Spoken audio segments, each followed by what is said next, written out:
Salut à tous, on se retrouve aujourd'hui pour parler du FC Barcelone en ce vendredi 26 avril. On commence tout d'abord avec les photos de l'entraînement du jour. Donc tout d'abord, tiens, avec le sourire de Lamine Yamal les gars, et aussi séance de musculation pour préparer bien sûr le prochain match. N'oubliez pas que le Barça ne joue pas ce week-end. On est vendredi, pas de match demain, pas de match après-demain, mais plutôt lundi. Donc voilà, original de jouer un lundi soir. Ça sera à la réception de Valence, lundi soir à 21h. Donc voilà, encore quelques jours d'entraînement avant bien sûr cette rencontre. Donc Lamine Yamal, on peut voir aussi Marc-André Ter Stegen ou par exemple Gundogan lors de l'entraînement. Et bien sûr Xavi, qu'on va parler beaucoup Xavi parce qu'il y a pas mal de choses à dire bien sûr sur cet entraîneur qui fait de nouveau les unes aujourd'hui. Sport et Mundo Deportivo Sport. Laporta confirme, c'est la bonne décision de garder Xavi. Et l'autre une, un sentiment. Donc voilà, en gros, c'est la même photo avec le sourire de Xavi avec Laporta juste à côté. Parce qu'hier, il y avait une conférence de presse de Xavi avec Laporta. Je l'avais dit hier, que c'était sûr. Voilà, c'est officiel. Il y a eu la conférence de presse pour parler de la continuité de Xavi du côté du Barça. On va revenir sur ce qui a pu être dit lors de cette conférence de presse. Donc je pense que c'est ce qu'il y a de mieux pour le club de continuer l'aventure du côté du Barça. À propos des fans, il a dit: je tiens à les remercier pour leur amour et leur soutien, parce qu'il il y en a qui étaient contre bien sûr qui restent, mais il y en a qui étaient pour, il y en a qui voulaient que Xavi reste entraîneur du Barça. Il a choisi bien sûr de rester du côté de Barcelone. Je suis un grand fan du Barça, j'ai une grande confiance avec le président et le conseil d'administration. La complicité et le soutien des joueurs ont également été essentiels par rapport à son choix de revenir sur sa décision et de rester du côté du club. N'oubliez pas que là on en parlait quand même depuis à peu près une semaine. À l'impression il y a une semaine quand même, je disais que les gars, il y a des chances maintenant qu'en gros il y avait plus de chances, une semaine j'ai dit ça, que Xavi reste, qu'il parte. Alors qu'avant, c'était toujours non, il va partir, il n'y a pas de souci. Mais il y a une semaine, ça a commencé à changer d'opinion. Puis là, regardez, maintenant c'est officiel depuis hier que voilà, Xavi reste bien sûr du côté du club. Donc il n'y aura pas de changement dans mon staff d'entraîneur. Il va garder son préparateur physique, son frère Oscar Hernandez qui est son adjoint, donc il restera, il n'y a pas de personne qui va quitter bien sûr son staff. Je m'engage à 100%, la confiance qu'ils m'ont renouvelée est spectaculaire, mettons-nous au travail bien sûr pour les prochaines échéances. Donc hier nous avons parlé de choses transcendantes. Nous devons être une équipe et une famille, tout comme je suis transparent avec vous, je suis aussi transparent en interne. Si nous sommes une famille, tout ira mieux. Reste au-delà de 2025 parce qu'actuellement il reste, mais son contrat se termine en 2025, donc juin 2025, encore un an, on va dire, et 2 mois et 4 jours exactement. Il a dit: le renouveau est très loin. Le plus important, c'est que nous ayons décidé ensemble de manière consensuelle de ma continuité de la dernière année de contrat. Donc voilà, après le reprolonger jusqu'en 2026-2027, pour l'instant, on n'est pas du tout là. Il a dit que là, le renouveau est encore très très loin. On verra ce que ça c'est que si la saison prochaine, elle est bonne. Oui, pourquoi pas, mais on est encore très loin par rapport à ça, parce que là, il était déjà à 2 doigts de quitter le club. Donc je suis très heureux, reconnaissant. Je pense que mon staff est incroyable. Évidemment, nous devons nous améliorer et ajuster les choses en interne pour que les joueurs obtiennent leur meilleure performance. Il y aura des situations où nous avons déjà parlé avec Deco et le président. Il y aura des changements. En ce qui concerne le staff technique, il n'y aura pas de changement. Rien ne sera touché. On a parlé avant. J'ai le sentiment que l'équipe s'est beaucoup améliorée dans le tournoi. Il y a 2 ans, nous avons joué à Munich et nous n'avons pas pu réaliser. Mais aujourd'hui, je pense que nous sommes en mesure de rivaliser avec les plus grandes équipes d'Europe. Il nous manquait des détails et nous voulons réessayer dès la saison prochaine. Sur le plan tactique, à l'aller comme au retour, nous avons été meilleurs que le PSG. Nous avons manqué de concurrence après le carton rouge d'Araujo. C'est toujours très difficile de gagner, mais pour cela, nous devons gagner en maturité, bien sûr, être plus mature et éviter ce genre de détails qui font tourner un match. Le détail, ça peut être le rouge d'Araujo qui a fait tourner tout simplement la rencontre. Donc hier, j'ai donné ma parole au président. Quoi qu'il arrive, cela ne se reproduira plus, déclarant qu'il s'en va. C'est vrai qu'il avait dit ça, il ne veut plus le faire. C'est vrai que là, voilà, on a cette image-là de l'entraîneur qui dit: oui, j'ai quitté le club, puis en fait, non, je ne vais pas le quitter à la fin du compte. Donc voilà, bon, après le prochain coup, peut-être il peut le dire ouvertement, mais s'il quitte le club, c'est à l'instant T, pas d'attendre 5 mois après quitter le club. Non, c'est par exemple, je sais pas, la début de saison prochaine catastrophique, ce qu'on n'espère pas, c'est que oui, j'arrête avec le Barça, mais pas jusqu'à fin de saison. C'est qu'il arrête, mais le même jour, voilà, il dit cette déclaration, mais le lendemain, il y a un nouveau coach. Voilà, donc souvent ça se fait ça avec les entraîneurs. Quand ils partent, ils partent le lendemain, ils sont plus entraîneurs. Ils n'attendent pas 5 mois avant de partir. Bref, évidemment, quand ils diront non, ça sera non. J'ai un engagement intact et la confiance qu'ils m'ont accordée est spectaculaire.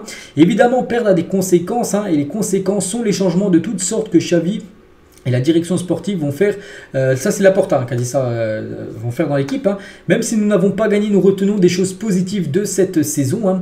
Même si nous n'atteignons pas les objectifs, il y a des choses positives. Le projet est intact en termes d'enthousiasme. La conséquence n'a pas besoin d'être drastique. Hein. Je ne vais pas plaire à des gens qui veulent tout faire exploser. Voilà. Pour revenir sur Xavi, hein, ma décision en janvier a été prise pour le bien du club. J'ai pensé que cela me donnerait de la tranquillité d'esprit de travailler maintenant que les circonstances ont changé l'année prochaine. Si ça se passe mal, nous devons faire face à cela. Voilà, donc on verra. Hein. Je n'ai posé aucune condition concernant la poursuite de la planification sportive. Je suis un homme de consensus et du club. Hein. J'ai changé d'avis. La rectification, c'est pour les sages. Hein. Ce n'est pas une question d'argent ou d'ego. J'ai vu la confiance de tout le monde, hein, parce que les joueurs, hein, tous les jours, les gars lui disaient oui, on veut que tu restes, tout ça. Puis ça a fait aussi, ça a fait pencher, on peut dire, la balance, hein, dans son choix de rester du côté du club. Hein. Donc cela n'a pas été une décision facile, car en janvier, j'ai déjà exprimé ce que je pensais être le mieux pour le club, et ben, qui quitte le club en gros. Hein.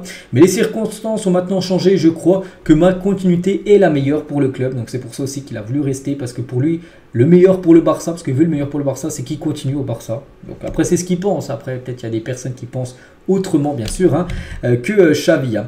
J'ai changé d'avis parce que j'ai vraiment ressenti une confiance totale de la part du président, hein, de un peu tout le monde. Ce projet n'est pas encore terminé. Hein. Donc voilà, tout ce qu'a pu dire Xavi, hein, le projet n'est pas terminé, il doit continuer. Donc voilà, toujours avec lui, il y a une petite photo de Xavi avec Deco, le directeur sportif, et bien sûr Laporta, main dans la main, hein, pour continuer bien sûr ensemble. Hein. Et Laporta, qu'est-ce qu'il en pense de tout ça? Donc Xavi est un fan inconditionnel de Barcelone. Mes collègues du conseil d'administration le comprennent, hein, de la même manière. Il est très important d'analyser les situations, de voir que nous avons un entraîneur qui veille toujours au bien sûr du Barça. Hein. Les jeunes joueurs ont besoin d'une référence et Xavi en est une. On le ressent de près à l'entraînement et dans les vestiaires. Le conseil d'administration à l'unanimité a appuyé sa continuité, comme je l'ai dit hier. Hein. Pas tout le monde, hein, pas tout le monde dans le conseil d'administration était OK.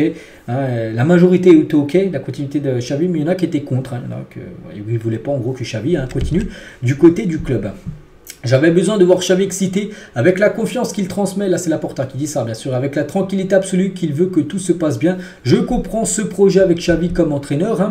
J'ai dit qu'en attendant la fin de la saison, nous n'allions pas chercher d'entraîneur. Donc voilà, hein, tous les fans du Barça devraient être fiers de Xavi. Hein, voilà ce qu'il a pu dire. Vous pouvez lire aussi les... Il n'y a pas du maillot les gars, le nouveau maillot, tiens c'est un peu important, là, rien à voir avec Xavi.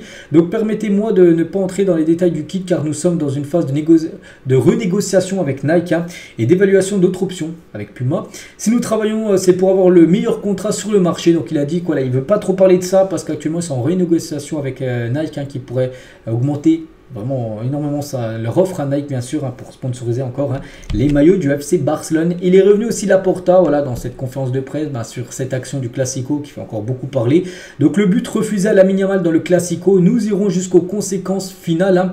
Cet abus ne peut pas se reproduire. Il y a 37 caméras de la VAR, hein, dans un jeu, et il s'avère qu'il n'y a aucune qui ne fonctionne pas, et c'est celle pour le jeu de but. Hein. Donc bon bref, voilà, lui il comprend pas. C'est pour ça que même qu'il voulait faire rejouer tout simplement ce Classico. Donc voilà les gars, tout ce qu'il avait à dire lors de la conférence de presse hier, où bon, il y avait aussi d'autres déclarations de Xavi ou même de Laporta, mais voilà, j'en ai sélectionné quelques-unes, mais bon, on peut voir que tout le monde va dans le même sens bien sûr, et tout le monde voulait la continuité de Xavi. Le programme, parce que là on revient bien sûr aux sportifs maintenant, donc là on rentre sur la fin de saison, donc là donc le match contre le Real a été joué, donc là le prochain jeudi c'est le 29, c'est lundi soir, hein, contre Valence. Donc voilà, prochaine journée de Liga, puis après un match hyper important les gars, c'est le déplacement à Gérone, hein, parce que l'objectif maintenant c'est finir deuxième de la Liga, parce que tu peux jouer la Super Coupe d'Espagne la saison prochaine, et c'est un trophée potentiel en plus. Donc on va finir troisième, il n'y a pas de Super Coupe la saison prochaine, puis c'est mieux de finir deuxième que troisième. Donc voilà, un Gérone les gars, sera un match décisif bien sûr pour déterminer la place finale on peut dire du club.